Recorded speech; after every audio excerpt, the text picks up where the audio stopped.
We have taken more than 35 minutes extra than scheduled, but anyhow, धन्यवाद सब सदस्यों के लिए अपने जो समय पालना करने के लिए प्रयास किया है सब लोगों ने.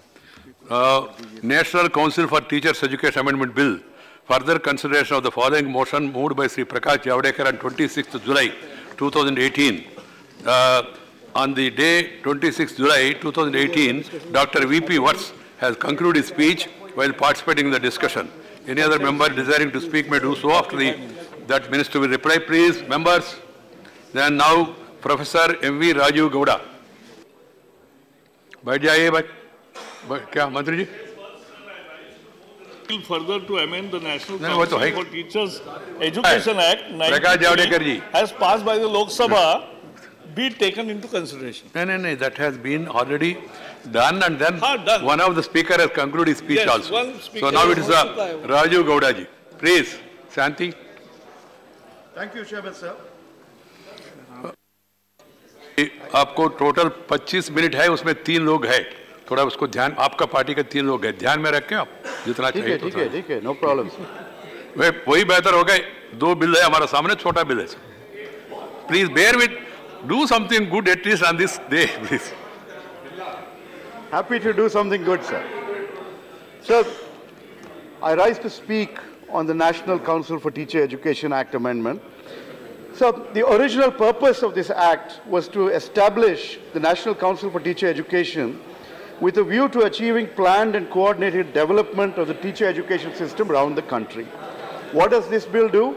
It grants retrospective recognition to various institutions and universities who've started teacher education programs. Please, members. But what is this? Did not. You should sit in your seat or quietly withdraw if you want to go. You have no problem. And if you want to come back afterwards, you can come back. You don't want to return to the house, that's a different matter. Please take your respective seats. Through Santi, honorable member is speaking. Thank you. So it basically grants retrospective recognition to various teacher training programs that had not been recognized by the NCTE. Now, this is a band-aid measure, a stopgap measure, which is aimed at ensuring that students who have gone through these programs are not penalized. But this is an opportunity wasted. Here you are taking the time of the House to bring in an amendment to the NCTE, and there's so much more that could have been done at this point to actually improve the functioning of the NCTE. And that's one of the major concerns that I have, because the NCTE is a very empowered organization which hasn't been functioning according to its full potential. So when you go ahead and grant this retrospective recognition, what is happening to the quality of that education? You're saying, well, so many institutes have come up, they're giving these degrees, so we need to make sure that people are not penalized, and therefore, regardless of the quality of that education, you are granting that recognition and they're moving on. So this stopgap attitude is something that unfortunately characterizes the Education Ministry's performance over the last few years. Where is that new education policy? We haven't seen that either. So these are all concerns that we have. When this government took office a few years ago, sir, they announced with great fanfare a Pandit Madan Mohan Malviya teacher training initiative. As far as my records show, out of the 188 programs that were promised, only 64. After 4.5 years, if you can only fulfill 1/3 of the promise in terms of teacher training institutes, where is the commitment to training and teaching and ensuring that our students are going to get what they deserve? So these are the concerns that we have right up front. So when you think about this whole process of teacher training, what we need is for the government to reallocate resources and put in much more resources into public funding of teacher training. What has happened today in India is that teacher training has become a private enterprise. Nothing wrong with private enterprise, except that in this case, a large number, I would venture that 70–80% of these institutes, if you look at how much they charge, it doesn't seem to me that they're actually functioning. They are probably just selling a certificate and allowing people to have a teacher training certificate and get a job. So if that is what is happening, then we are shortchanging not just the people who are getting those certificates, we are shortchanging a whole generation of students who will learn from these ill-trained teachers and who will therefore not allow India to achieve its demographic dividend, to achieve the potential that we have with our future generations. think about how much more we need to do. What else could you have done with this, Mr. Javadekar, in this bill? See, this teacher training and the recognition process is a 0-1.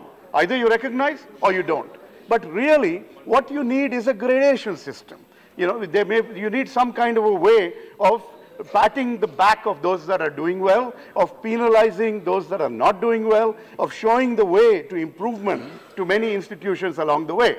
So this is something that you probably can still do, perhaps in the rules or some, some other measure to ensure that the best institutions are recognized, that they become the showcases, and that they find a way to, that those best practices can be adopted in other institutions so that teacher training improves in quality across the length and breadth of the country. Find ways to track what actually happens in these institutions.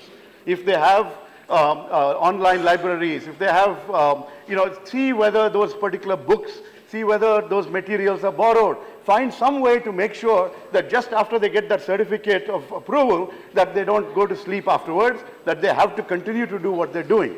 Find ways to track the graduates of these programs and what they do as they move forward.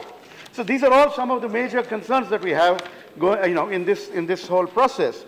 But ultimately, see, I'm speaking to you as a teacher myself. That's, before becoming a politician, that's all I did. I was a teacher.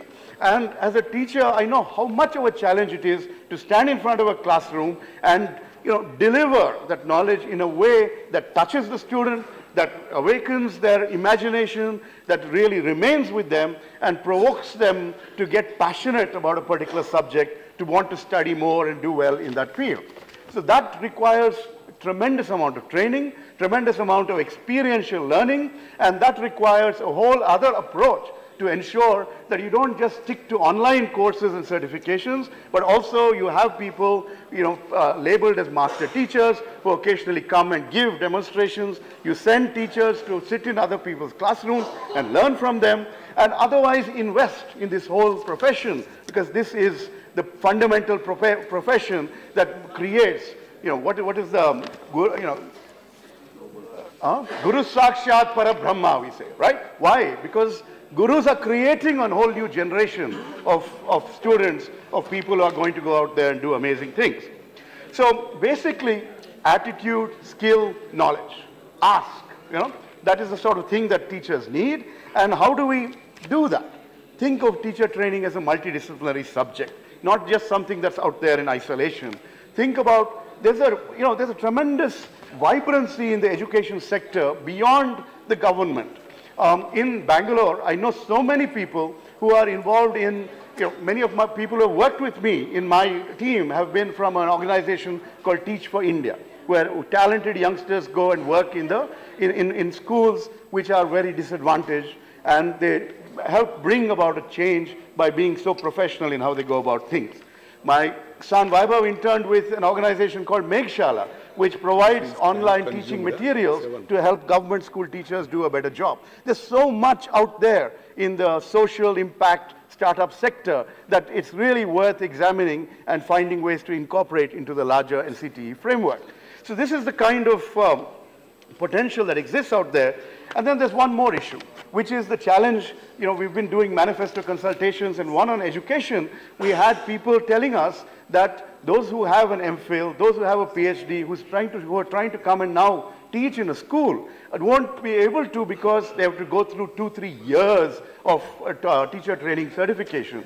Well, the basic point is that some kind of a bridge course needs to be provided for these people who otherwise have training, who have very, very advanced training. So that's again something that the NCTE can introduce going forward. So ultimately, I just would like to sum up. In the preamble, we talk of equality of opportunity. That's what we promise the people of India. We, the people of India, have promised ourselves that. Equality of opportunity will not come if we don't have equality of quality education, which can unleash that potential that each and every one of our citizens has. And therefore, think of NCTE instead of just a council that's going to certify and not certify. Turn it into a national campaign of teacher empowerment, so that teachers can go out there and really transform the future of India by touching every one of their students and unleashing that potential, that power, that passion that they can bring to use their brains in the best possible way. Mr. Minister, I urge you to take these suggestions forward in the best spirit. Thank you. And I commend this bill for passage. Thank you, Rajiv ji.